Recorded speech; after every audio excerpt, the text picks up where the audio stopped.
Hi, first graders. Happy Wind Down Wednesday. I'm so glad you're here with us this evening.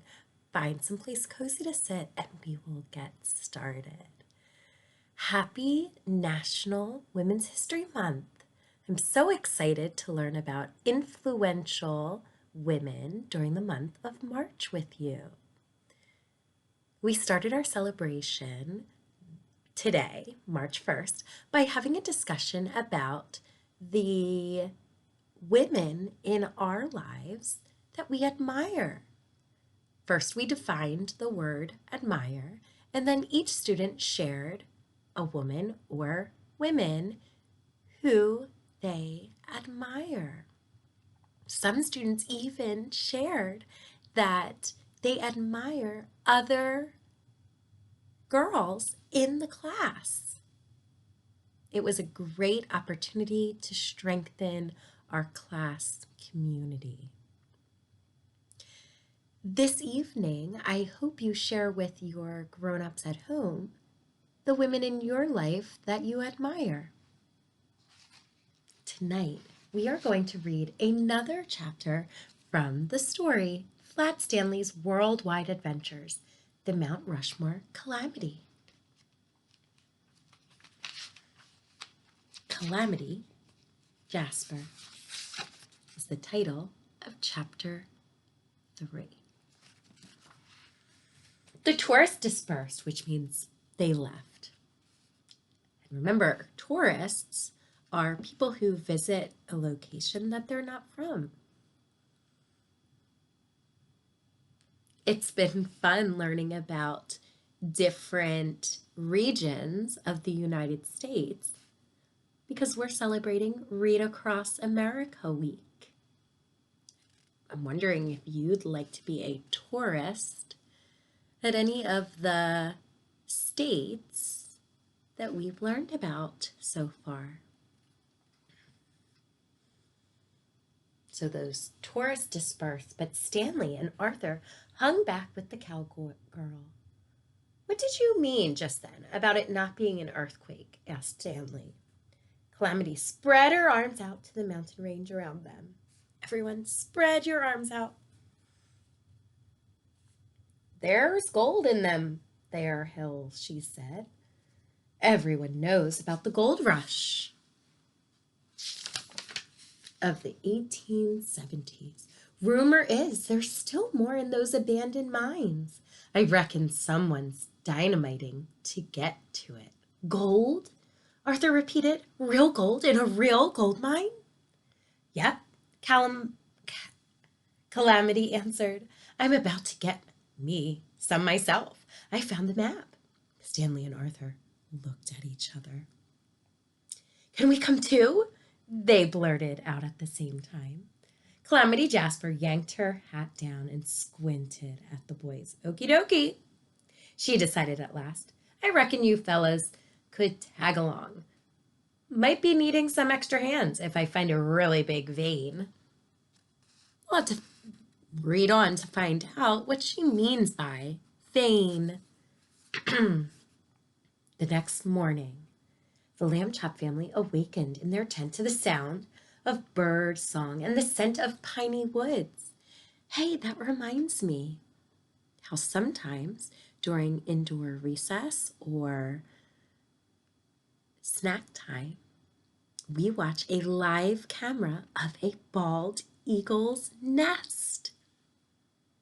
It's been really special to watch the eagle nest.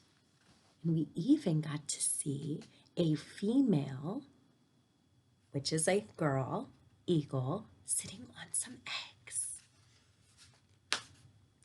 Everyone was eager to begin the day, but Mrs. Lambchop insisted they wait for a good breakfast. It's the most important meal of the day, she reminded her family.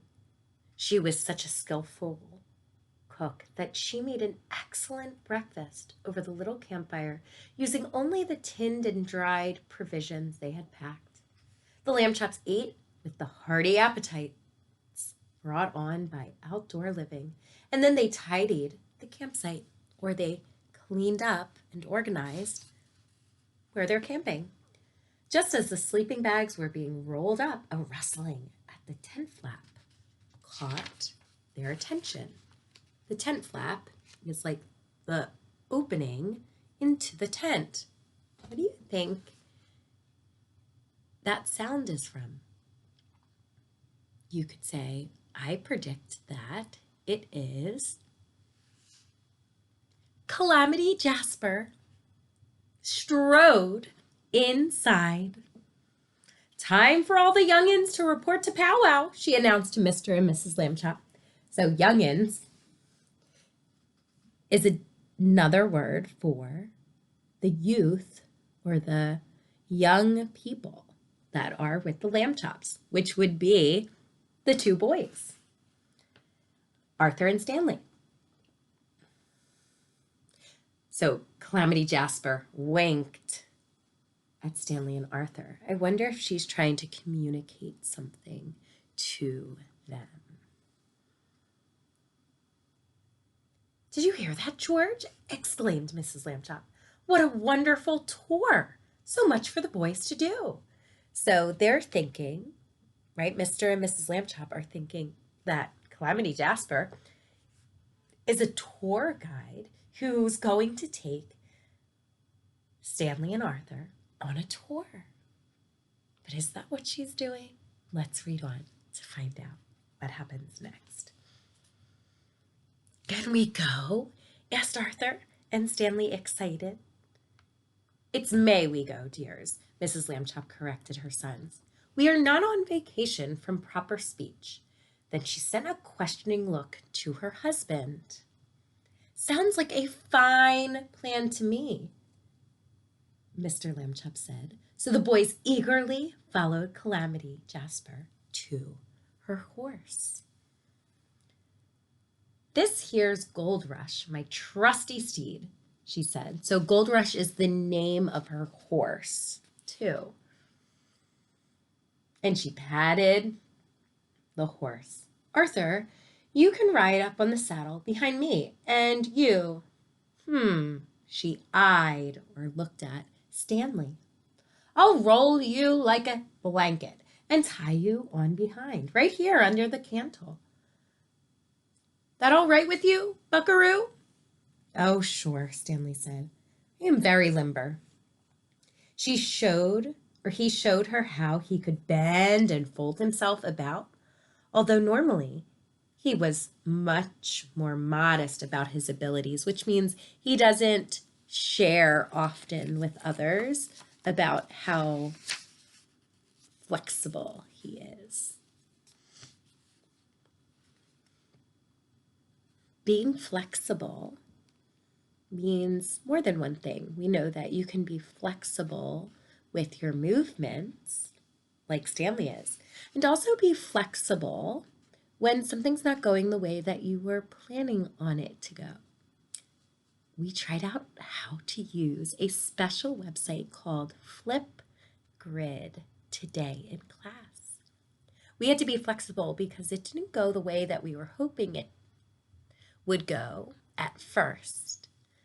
But when we persisted, we figured out how to create a really special video that will be shared with your grown-ups soon. Me too, Arthur chimed in. I am very limber too. And he did a couple of somersaults in front of the cowgirl. Also, I'm very good at holding on, Stanley said. Remember yesterday how I held on to Lincoln's face?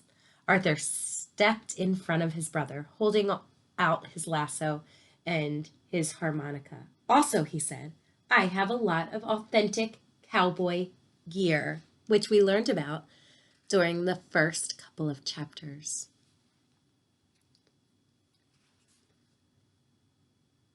Time's a-wastin', Calamity said, shaking her head at the boys. She rolled Stanley up, being careful to leave his head sticking out, and lashed him to the saddle. Then she stuck one boot into a stirrup. There's the stirrup.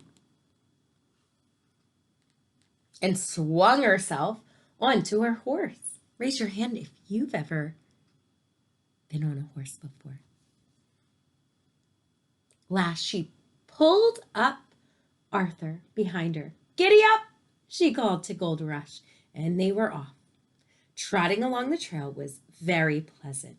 The Lamb Chop boys, being from a big city, were delighted or happy to be out in so much nature.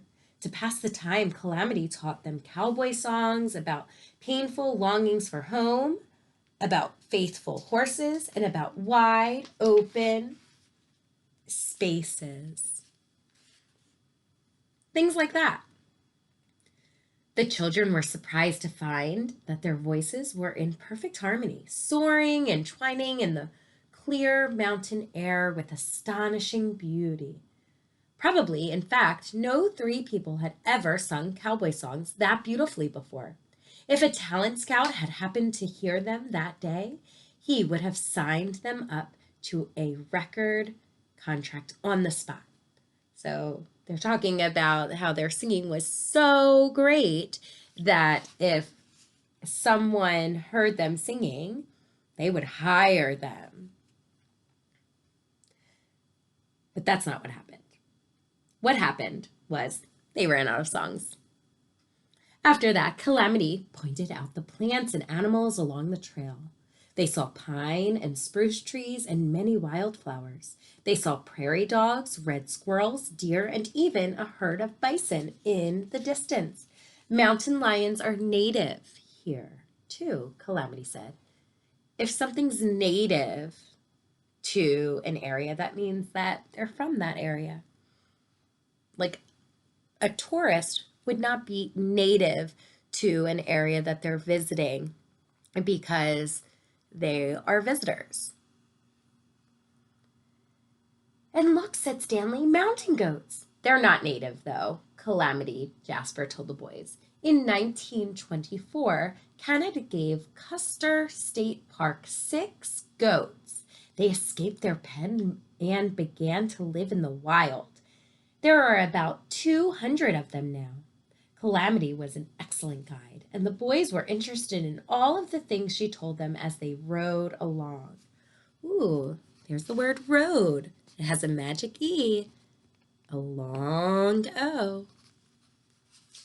Today, during phonics, we learned about how OA is a vowel team.